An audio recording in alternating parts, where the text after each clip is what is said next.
I'd like to sign this bill into law with a very special comment.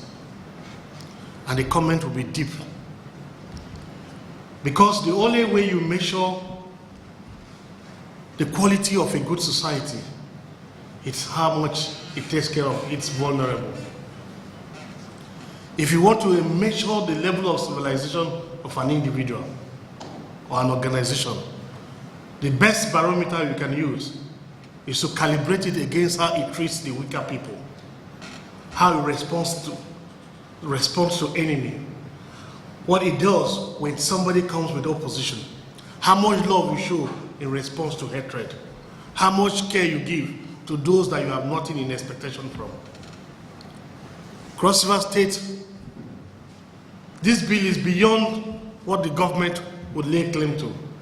It's beyond the executive, it's beyond the House of Assembly, it's indeed beyond the governor. It is the most spiritual bill of all times.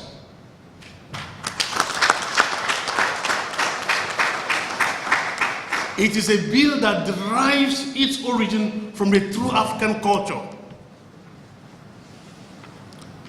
providing a shoulder for your weak brother to lean on. It is a bill that says less is more.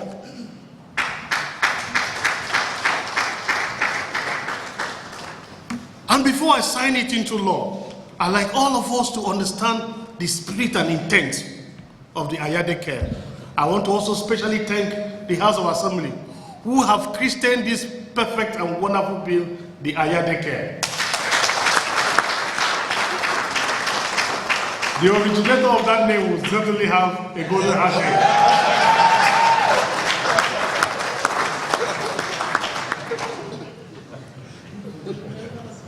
The import of this bill is that the healthy ones will pay for those who are medically challenged.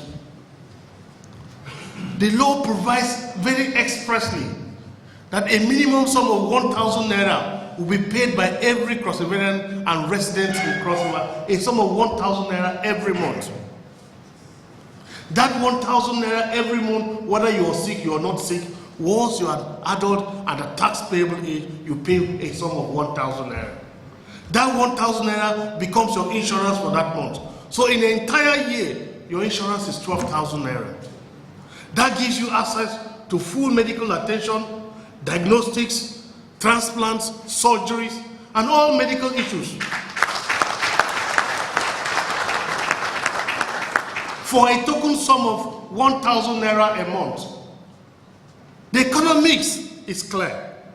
When a man is sick, when a man has no job, when a man can't feed, all of this comes together to give him a bad state of mind that leads to ill health.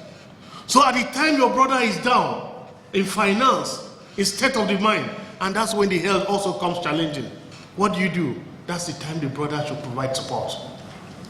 And so instead of waiting for that to happen, Cross River State have thought ahead to say, look, let us reconstruct our whole medical infrastructure to cater to those people who are in a state of need. And we can't do this by waiting until the person gets down. Therefore, in the ingenuity of our people and the government of Cross River State, have decided that every single Cross Riverian, as you put down your 1,000 naira, even though you don't need the medical service for that month, that your 1,000 is providing drugs for your brother somewhere.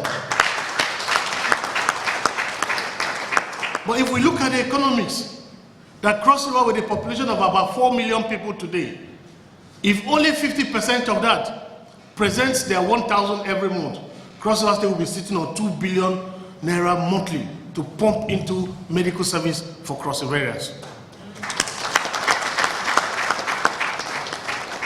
Let's even say that only 1 million people pay. That gives you 1 billion naira every month on nothing else but on medical services for our people. It means the healthy, the strong are paying for the weak and the sick. There's no society better than that. This is the height. This is the pinnacle. This is the point where humanity rises above animal. This is the highest, this is the most celestial philosophy of life, providing protection for the vulnerable, for the weak, for the lame, for the sick, for the physically challenged. That government rises to that occasion. And of course, in the way and nature of governments, things of this nature, with that exodus of funds coming in, the likelihood is that this fund could be abused. And that's why, as part of government policy, this fund will not be available to the governor of Cross River State, to the government of Cross River State. It will completely have nothing to do with the government of Cross River State. The role of the government of Cross River State is to enforce payment.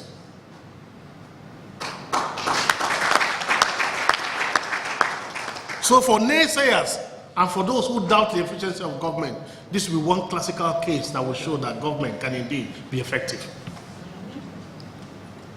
So we are going to rely on World Bank, United Nations, Federal Republic of Nigeria, and all the eminent citizens of the world to come together to form the real board that will direct, manage, and execute this medical platform. And I believe that time has come when the states will now seek partnership with the world-class medical specialists to come together to set up these hospitals. In the spirit of this bill, which will be signed into law in a few seconds, it provides for primary, secondary, and tertiary medical services at each senatorial district in the 3 senatorial districts of Cross River State. So it means that if you are sick in the hills of Obaliko, you don't have to come to Calabar. You have a specialist hospital right there at the heart of Northern Senatorial District to cater to your medical challenges. If you are sick in the central, you don't have to come to Calabar. You have your own specialist hospital, both for primary, tertiary, and of course, secondary, all available to you. Now, it means that if we are getting 1 billion monthly, that 1 billion will be apportioned to drugs, will be apportioned to infrastructure, will be apportioned to operating and operational costs. And all of this is outside the framework of the government of Cross River State. So it is not a situation where the government of Cross River State has any signatory or has anybody who can draw out of this account. That must be clear. So you must note that this is not money that is available to the government of Cross River State. So my team and I, including yourselves, will offer our right eye to honor AyadeCare, to ensure that that poor peasant widow with a dying child without money to buy that malaria drug now has a hospital to go to and get the drug.